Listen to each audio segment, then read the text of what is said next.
పెద్దపల్లి జిల్లా వ్యాప్తంగా పెద్దపల్లి బస్టాండ్ నుండి కలెక్టరేట్ వరకు భారీ ర్యాలీ నిర్వహించడం జరుగుతుంది. మాకు రాష్ట్ర ప్రభుత్వం చేసిందేం లేదు, కాకపోతే బాగా నష్టాలు అవుతున్నాయి. మేము ఆటో డ్రైవర్లము మా కుటుంబ పోషణ కోసము ఆటో రిపేర్ కోసం కానీ హాస్పిటల్ పోవాలన్నా చాలా ఇబ్బంది అవుతున్నాయి. పైన కట్టలేకపోతాము. మాకు ఆటో సంక్షేమ బోర్డు ఏర్పాటు చేస్తా అన్నారు. మాకు 2,000 రూపాయలు ఇస్తా అన్నారు. మా రాష్ట్రంలో 2,000 పైచీలకు 200 పైచీలకు ఆటో డ్రైవర్లు చనిపోవడం జరిగింది. వాళ్ళకి ఏనాడు ఓదార్పిచ్చేది లేదు, ఏనాడు వాళ్ళకు మద్దతు ఇచ్చేది లేదు. అందుకాకుండా మహాలక్ష్మి పథకం అని చెప్పి ఫ్రీ బస్ పెట్టిండ్రు. దాని ద్వారా మాకు బాగా నష్టమవుతుంది. మాకు ప్రయాణికుల వల్ల ఆటోలో ప్రయాణం చేయడం లేదు. రమణ మిశ్ర గారు పునంబరావు గారు చెప్పేది ఏమనగా, మీరు మా ఆటో డ్రైవర్ల పక్షాన మీరు అసెంబ్లీలో మాట్లాడి జీవో రద్దు చేసుకొని మాకు సహకరించాలని మేము కోరుతున్నాం. ఇంతేకాకుండా మాకు 12,000 రూపాయలే కాకుండా సంక్షేమ బోర్డు కూడా ఇస్తానని చెప్పి ఆ రోజు 2023 ఎలక్షన్ అప్పుడు మేనిఫెస్టో చైర్మన్గా శ్రీధరబాబు గారు ఉండే మంత్రి గారు మీరే చెప్పిన ముచ్చడం మేము అడుగుతున్నాము. కొత్తదేం కాదు, మాకు సంక్షేమ బోర్డు 1000 కోట్లు మాకు చేయాలి. మాకు ఆటో డ్రైవర్లకు ఇంద్రమిన్లు ఇవ్వాలి. మాకు ఆటో డ్రైవర్లకు మాకు ఆటో నగర్లు ఏర్పాటు చేయాలి. మాకు గవర్నమెంట్ ఇచ్చినటువంటి హామీ సంవత్సరానికి 12,000 రూపాయలు మరి ఆటో సంక్షేమ బోర్డు ఏర్పాటు చేస్తానని ప్రభుత్వము నిర్వహించినది. మరి మహాలక్ష్మి పథకం పెట్టి ఆటో డ్రైవర్లు చాలా రోడ్డు మీద పడిన పరిస్థితులు కనబడుతున్నాయి. అవ్వలిస్తారు, ఫైనాన్సులు కట్టలేక అప్పులు కట్టలేక కుటుంబాలు బదరణ పాలవుతున్నాయి. నానా ఇబ్బందులు పడతారు. కొందరు ఆ ఆటోల గురించి ఫైనాన్స్ కట్టలేక ఆత్మహత్య చేసుకున్న రోజులున్నాయి. కావున వెంటనే ప్రభుత్వం ఆటో కార్మికులందరికీ సహకరించాలని కోరుచున్నాం.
మరి జన్మదిన శుభాకాంక్షలు తెలుపుతూ ఈ సుల్తానాబాద్ మండలంలో గవర్నమెంట్ ప్రభుత్వ ఆసుపత్రిలో ఈరోజు పళ్ళ పంపిణీ కార్యక్రమం చేయడం జరిగినది.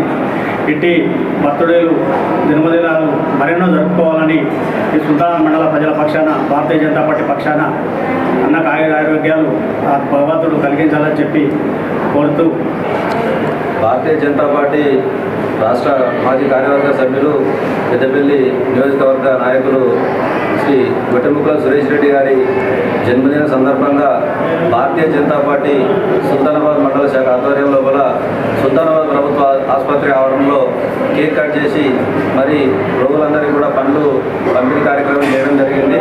మన గత కొన్ని సంవత్సరాలుగా వారు పార్టీ కార్యక్రమాల్లో కానీ మరి ప్రజాసేవలో తనకున్నటువంటి GSR charitable trust, GSR Yuvasena ద్వారా నియోజకవర్గ వ్యాప్తంగా గుళ్ళకు కానీ బళ్ళకు కానీ వివిధ ఆసుపత్రుల్లో ఉన్నటువంటి రోగులకు కానీ చాలామంది కూడా సర్వీస్ చేసుకుంటూ ఒక ఎన్ఆర్ఐగా అందరికీ కూడా తనకు తోచిన సాయం చేసుకుంటూ వస్తుండు.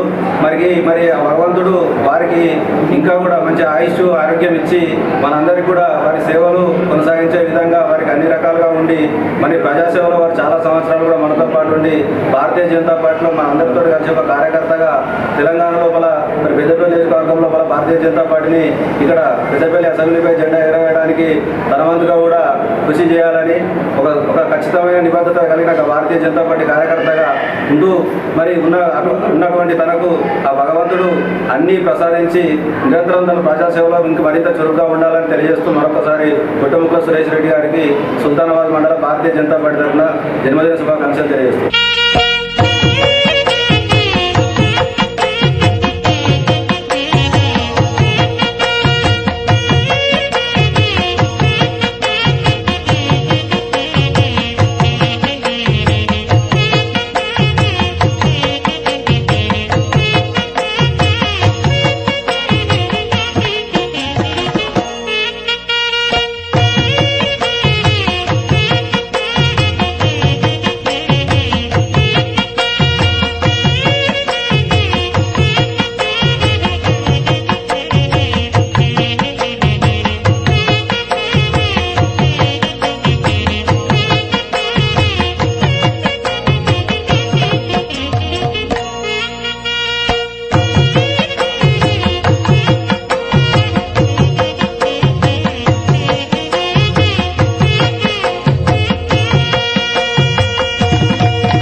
బ్రాహ్మణ ఆడపడుచు తన యొక్క అత్తమామలను తల్లిదండ్రులను చక్కగా ఆదరణ చేస్తూ వాళ్ళను పూజిస్తూ, అంటే ఇక్కడ ఈ పురాణాన్ని మనం ఏమని అన్వయించుకోవాలి అని అంటే మన పెద్దవాళ్ళను తప్పకుండా గౌరవించాలి. గౌరవించితేనే ఆ భగవంతుడు ఆ అమ్మవారు మనని ప్రసాదిస్తుందనేది ఇక్కడ ఈ పురాణం యొక్క నిగూఢ అర్థం.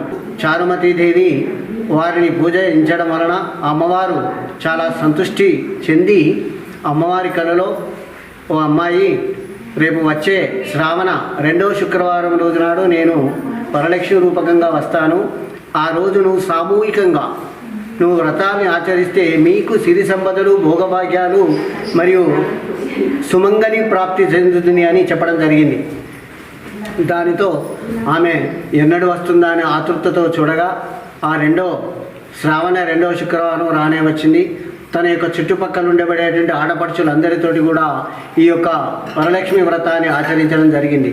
దానితో ఆ వ్రతాన్ని చేసేటప్పుడు 11 పోగులను ముడులు వేసుకుంటూ ఈ వ్రతాన్ని చేయడం వలన ఒక్కొక్క పోగుకు వాళ్ళ ఇంటిలో ఉండబడేటువంటి యొక్క గోడలు, ఇండ్లు అన్నీ మరియు సిరి సంపదలతోటి బంగారు గోడలు, బంగారు యొక్క వెండి గోడలు, వెండి అళ్ళ అన్నీ జరిగి వారి యొక్క భర్తలు కూడా బంగారు రథాలలో ఈ యొక్క పూజా స్థలానికి వచ్చి వారి యొక్క మరియు పతిలను తీసుకుపోవడం జరిగింది.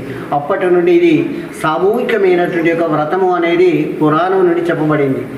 కాబట్టి ఆ యొక్క వ్రతాన్ని చేసుకుంటూ ఇంట్లో ఉండబడేటువంటి యొక్క పెద్దవాళ్ళని కూడా గౌరవించాలి, వారందరినీ కూడా చక్కగా చూసుకోవాలనేది దీని యొక్క నిగూఢార్థం.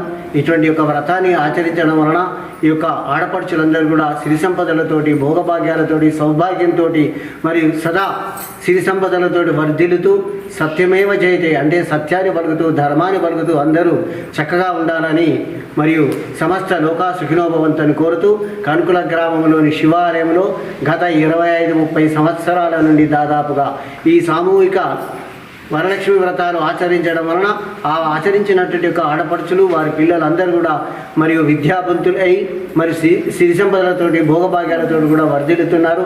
ఇక ముందు కూడా వాళ్ళు అలాగే వర్ధిల్లని మనసా వాచా కోరుకుంటూ